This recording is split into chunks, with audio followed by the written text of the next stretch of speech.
Sekantis žaidimo ypatybė yra alternatyvūs keliai. Stenkite žaidėjams kurti alternatyvius kelius, kuriais jie galėtų nukeliauti į specifinę lokaciją, būtent skirtingais būdais.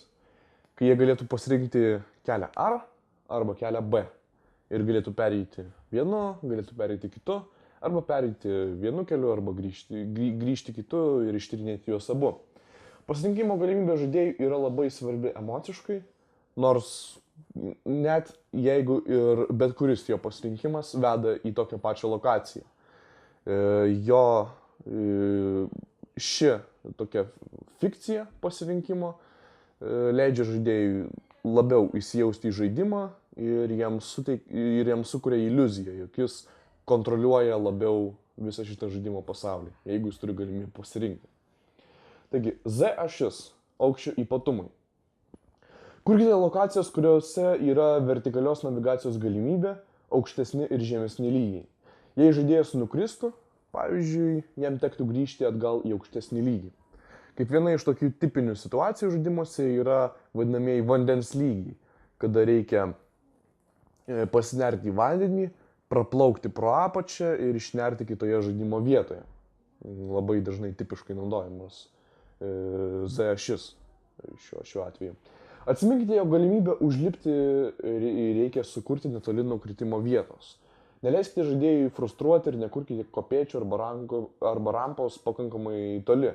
Verčiau leiskite užkopimui į aukštumą tai vietai arba tam objektui, per kurį žaidėjas tai galėtų padaryti, būti lengvai prieinamam. Vietoje sudėliojant žemėlapį ant paprastos žemės, sudėliokite viską ant X ir Y ašių. Pridėkite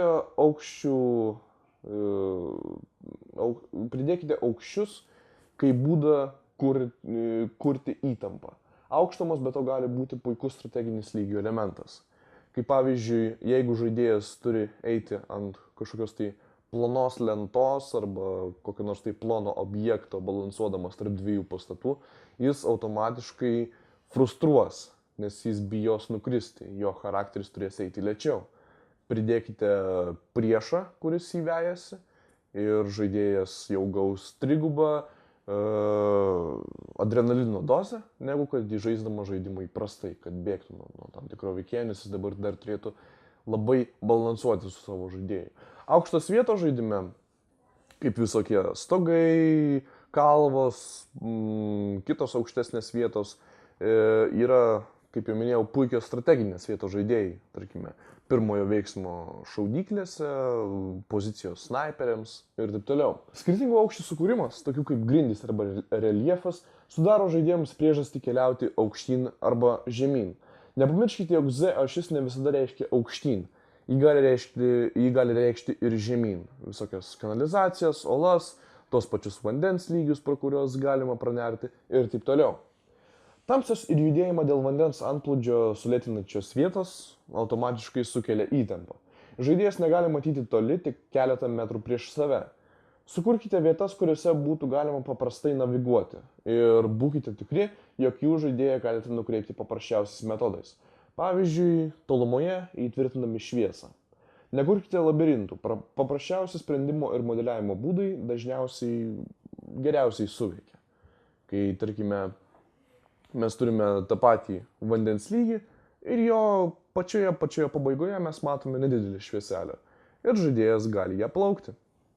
Ir taip jis labai paprastai naviguos aplinkoje ir jis frustruos mažiau arba daugiau, jeigu lygis bus labai tamsus ir jis bijos, tarkime, iš aplinkos ten išnyrančio kokio nors tai objekto ir panašiai.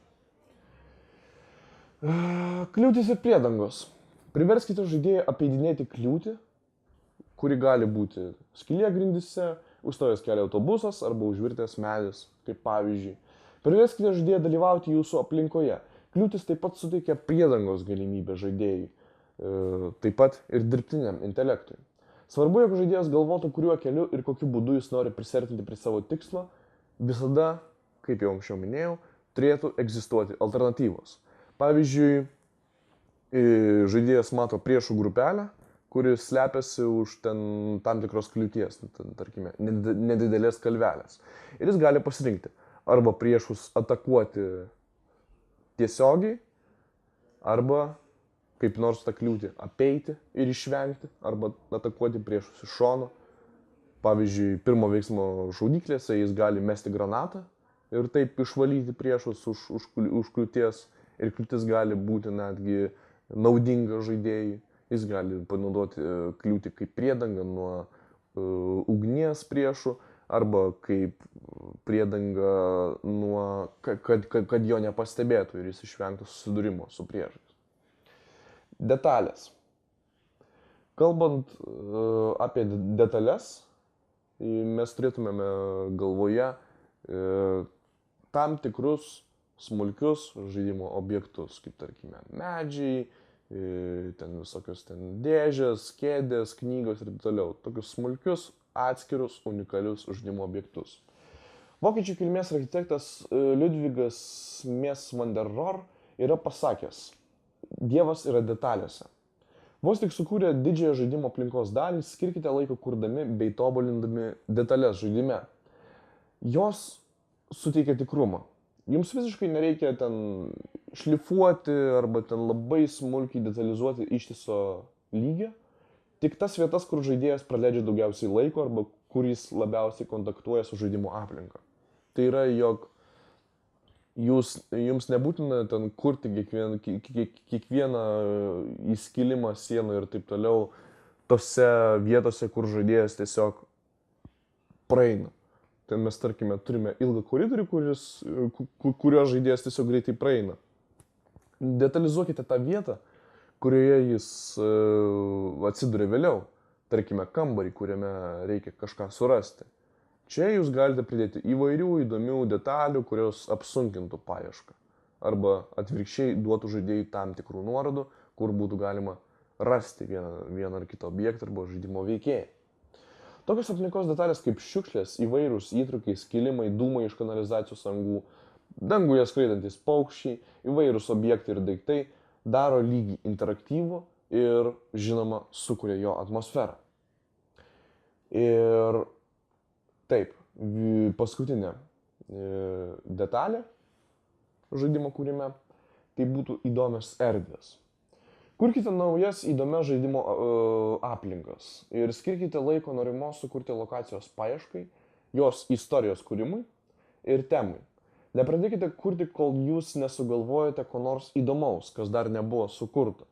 Stenkitės būti unikalūs, net jei lygis buvo panašus į prieš tai sukurtus lygius, jį modifikuokite ir tobulinkite. Pavyzdžiui, jeigu žaidėjas nueina nuo taško A iki taško B, nedarykite taip, jog žaidėjas lygiai taip pat iš taško B, paėmęs objektą, sugrįžtų į tašką A. Tarkime, jeigu jis eina per kažkokį tai pastatą, padarykite taip, jog pastate dingtų elektra, kad erdvė pasikeistų, kad pasikeistų aplinka, kad žaidėjui būtų įdomu ir kad jam lygis, kuriame kurį jis dabar pereina, kad jis neatrodytų monotoniškas. Skirkite garso dizainui. Skirkite laiko garso dizainui. Garsas žaidime yra lygiai taip pat svarbus kaip ir vizualinė žaidimo dalis. Jūs negalite turėti vizualikos be garso, ir atvirkščiai. Įsivaizduokite savo mėgstamą filmą arba žaidimą, kuriame nebūtų garso takelio. Dingsta visas tikrumo pojūtis, įspūdis. Pagrindinis garso principas yra subtilumas. Stenkite sukurti jį kuo natūralesnį. Žiūrėkite videoklipus, kuriuose girdėtųsi panašus į jūsų norimą sukurti aplinką garsai, įsirinkite atskirus garsus ir adaptuokite juos savo lygiai. Dirbdami su garsu nepamirškite kartais užmerkti akių. Čia yra vienas labai įdomus pastebėjimas. Naudokitės ausinėmis ir klausykite. Ar jūsų norimas sukurti garsas atitinka lygį ir jo atmosferą? Kiekvieną kartą sudarykite precizišką lygio garsų sąrašą. Jie garantuos lygio kokybę ir imersiją žaidėjų įsitraukimą.